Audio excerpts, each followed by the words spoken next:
मैं शिखा श्रीवास्तव और आप देख रहे हैं के भारत न्यूज। आइए नजर डालते हैं उत्तर प्रदेश स्पेशल बुलेटिन की। पत्रकार समाज कल्याण समिति की दूसरे स्थापना दिवस कार्यक्रम संपन्न। बाराबंकी से ब्यूरो चीफ सतीश कुमार की रिपोर्ट। बीते 2 अगस्त को टिकैत नगर के नगर पंचायत कार्यालय पर पत्रकार समाज कल्याण समिति की दूसरे स्थापना दिवस का कार्यक्रम मनाया गया। टिकैत नगर, जिसमें मुख्य अतिथि के रूप में चेयरमैन जगदीश प्रसाद गुप्ता के द्वारा केक काटकर मनाया गया।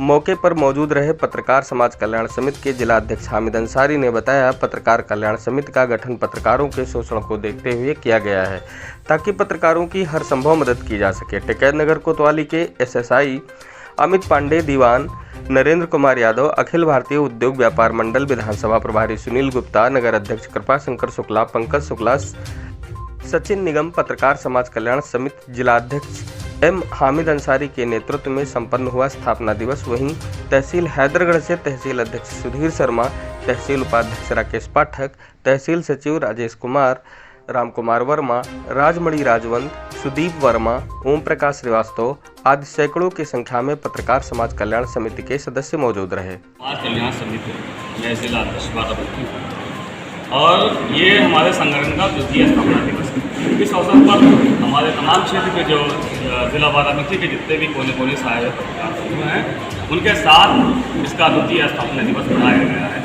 और हमारे नगर अध्यक्ष जगदीश गुप्ता जी हैं, इनको भी इसमें आमंत्रित किया गया है। जी, आज दूसरा स्थापना दिवस है जी तो आपके जिले से कितने जो है कहाँ के जो है पदाधिकारी लोग आपके साथ मौजूद हैं आज यहाँ? हमारे लगभग जिले से सभी तहसील स्तर और ब्लॉक स्तर से सभी हमारे पदाधिकारी यहाँ उपस्थित हैं। फर्रुखाबाद जिला युवक कांग्रेस ने सरकार की नीतियों के खिलाफ मुख्यालय पर हल्ला बोल प्रदर्शन किया और महामहिम राष्ट्रपति को संबोधित ज्ञापन नगर मजिस्ट्रेट को सौंपा।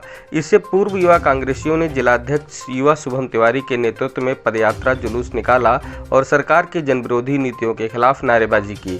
प्रदेश कांग्रेस कमेटी के निर्देश पर बढ़ती हुई महंगाई, बेरोजगारी, नए कृषि बिल एवं पेगासिस के विरोध में प्रदर्शन किया। महामहिम को भेजे गए ज्ञापन में कहा गया कि दुर्भाग्य है, देश के निवासियों की निजता को खतरे में डाला जा रहा है। जासूसी के सॉफ्टवेयर पेगासिस का इस्तेमाल किया गया, जिसमें नेताओं, न्यायाधीश, पत्रकारों एवं प्रशासनिक संस्थाओं को निशाना बनाया गया। हर रोज महंगाई बढ़ रही है, बेरोजगारी बढ़ती जा रही है। सरकार द्वारा नया कृषि बिल लाया गया जिसका किसान विरोध कर रहे हैं, लेकिन तानाशाह सरकार को सुनने को तैयार नहीं। लगातार लोकतंत्र की हत्या की जा रही है, जो कि देश की संप्रभुता के लिए खतरा है और पेट्रोलियम पदार्थों की बढ़ती हुई कीमतें आसमान छू रही हैं और सरकार उदासीन है। आवाज़ उठाने वालों का दमन किया जा रहा है। ऐसे में महामहिम लोकतंत्र को बचाने के लिए कोई प्रभावी और बड़ा कदम उठाएं, जो कि अब आवश्यक हो गया है। आइए जानते हैं शुभम तिवारी, जिला अध्यक्ष युवा कांग्रेस, का इस पर क्या कहना है।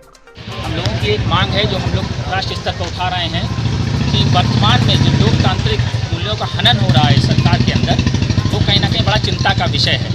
कांग्रेस पार्टी लगातार जनता की आवाज़ को उठाती रही है और जहाँ पर लोकतांत्रिक व्यवस्थाओं का हनन होगा, कांग्रेस पार्टी हमेशा से मुखर रहती है। आज आप सब लोग सर्वविदित है ये बात कि जो वर्तमान सरकारें जो सत्ता में बैठे हुए हैं इस समय, उन लोग की बौद्धिक क्षमता पर अब कहीं ना कहीं इस देश के हर युवा को, हर नागरिक को शक हो रहा है। आप देखिए, पेगासिस जैसा एक सॉफ्टवेयर हिंदुस्तान के अंदर जासूसी के लिए इस्तेमाल किया जा रहा है। सरकार को पता ही नहीं चल रहा है कि वो हिंदुस्तान में किस तरीके से आ गया और उसके शिकार कहीं ना कहीं विपक्ष के नेता हो रहे हैं, पूर्व न्यायाधीश हो रहे हैं, पत्रकार हो रहे हैं और यहाँ तक कि पूर्व चुनाव आयोग तक जो है उसमें उनका सूची में उनका नाम आया है। तो ये दुर्भाग्य का विषय है। उसके साथ साथ सर्वव्यापी महंगाई जो एक बहुत बड़ा मुद्दा है और मुझको तो समझ में नहीं आता है कि सरकार की बुद्धि को क्या हो गया है कि जब पेट्रोल और डीजल के दाम बढ़ेंगे तो उसके दाम बढ़ने पर खाद्य पदार्थों के दाम अपने आप ही बढ़ जाएंगे। लेकिन ये सरकार समझ में नहीं आ रही किस सोच के अनुसार काम कर रही है। बौद्धिक क्षमता की बहुत ज़रूरत है, इन्हें सोचने की बहुत ज़रूरत है। कृषि कानून को देखकर आप देख रहे हैं, कृषि कानून को लेकर कितना विवाद देश में उत्पन्न हो चुका है। भाई, जो कानून किसानों को चाहिए ही नहीं, वो ज़बरदस्ती क्यों थोपा जा रहा है? आप किसानों को जो है गुंडा बोल देते हैं, मवाली बोल देते हैं। ये नीतियाँ हैं भारतीय जनता पार्टी की। अगर यही नीतियाँ हैं तो बदलाव की ज़रूरत है। कहीं ना कहीं कांग्रेस पार्टी जनता की आवाज़ को लगातार उठाती रही है। हम मुखर हैं विरोध करने के लिए। जब तक सत्ता में बैठे लोग इसी तानाशाही का रवैया अपनाते रहेंगे, बेरोजगारों की आवाज़ों को कुचलते रहेंगे, महंगाई पर उठने वाली आवाज़ों को कुचलते रहेंगे और जब वो जासूसी कराएंगे और उम्मीद करते हैं कि उनका विरोध ना किया जाए, तो ऐसा नहीं हो सकता। कांग्रेस पार्टी जनता की आवाज़ को उठाती रही है और उठाती रहेगी। ज्ञापन देकर क्या अनुशासन मिला क्या? देखिए, आश्वासन तो इस देश में अब किसी को क्या मिल सकता है, ये मीडिया भी जानती है और हम लोग भी जानते हैं, क्योंकि कार्रवाइयाँ करने की अब ताकत कहीं ना कहीं इस सरकार के पास रही नहीं है। ज्ञापन हम लोगों ने आदरणीय राष्ट्रपति महोदय को दिया है, क्योंकि हमारी एक सोच है कि हिंदुस्तान के संविधान के अनुसार राष्ट्रपति महोदय से हम ये उम्मीद कर सकते हैं कि वो जनता की समस्या को देखते हुए कुछ मुखर होंगे, कुछ सवाल उठाएंगे, पूछेंगे जो सरकारें हैं उनसे। तो यही एक राष्ट्रपति महोदय का हम लोगों को एक आखिरी सहारा समझ में आता है, क्योंकि वो एक ऐसा पद है, देश की ऐसी गरिमा का पद है कि वो सवाल पूछ सकते हैं। उन्हें भी मालूम है कि महंगाई की वजह से जो है देश की आंतरिक स्थिति बहुत ख़राब हो चुकी है। उसके बावजूद अब तो विश्व पटल पर देश की बदनामी हो रही है इस पेगासिस सॉफ्टवेयर की वजह से। आखिर ये जासूसी पर कौन बोलेगा, कौन मुखर होगा? हम उम्मीद करते हैं आदरणीय महामहिम जी। वहीं यूपी के बुलंदशहर में मध्य प्रदेश की पूर्व मुख्यमंत्री आज निजी कार्यक्रम में बुलंदशहर के कस्बा सिकंदराबाद पहुंची। सिकंदराबाद पहुंचने पर उमा भारती का राजा रेजिडेंसी में स्वागत किया गया। गंगा में सफाई को लेकर जब सवाल किया गया तो सवाल टाल दिया और सरकार पर ही सवाल खड़े कर दिए। जिस तरीके से उमा भारती मुखर होकर सवालों का जवाब देती हैं, महंगाई के ऊपर उन्होंने सरकार को आड़े हाथों लिया। दिल्ली में चल रहे किसान आंदोलन के सवाल पर उन्होंने किसान आंदोलन को राजनीतिक आंदोलन करार दिया और कहा उत्तर प्रदेश में चुनाव आने वाले हैं, इसलिए किसान नेता लखनऊ कूच की बात कर रहे हैं। किसान नेताओं को ही बताना होगा कि यह आंदोलन राजनीतिक है या अराजनीतिक। ये सुनते हैं उमा भारती ने क्या कहा। का आगमन हुआ है, क्या कारण है, किस वजह से आप बुलंदशहर आई हैं? अरे बुलंदशहर हमारा है, आप भी हमारे हो। गंगा जी नहाने के लिए आती हूँ ना प्रभु आश्रम में। अच्छा, किस तरीके बहन है रीता, छोटी बहन। जिस तरीके से गंगा में अभी तक गंदगी है, जिस तरीके गंगा स्वच्छ नहीं हो पाई है, इस पर आपका क्या कहना है? कुछ नहीं, इसका जवाब बोलेंगे जिनके पास गंगा मंत्रालय होगा। जिस तरीके से महंगाई मोदी सरकार महंगाई के ऊपर सरकार बनाई है, उस तरीके से लगातार महंगाई बढ़ रही है, इस पर आपका क्या है? जो मंत्री जवाब देते हैं समझ लीजिए मैं उसमें शामिल रहती हूँ। किसान आंदोलन चल रहा है गाजीपुर में, काफ़ी 8 महीने से लगातार किसान धरने पर बैठे हैं और अपनी मांग बोल रहे हैं कि हमारी जो मांगे हैं उन्हें पूरी की जाए।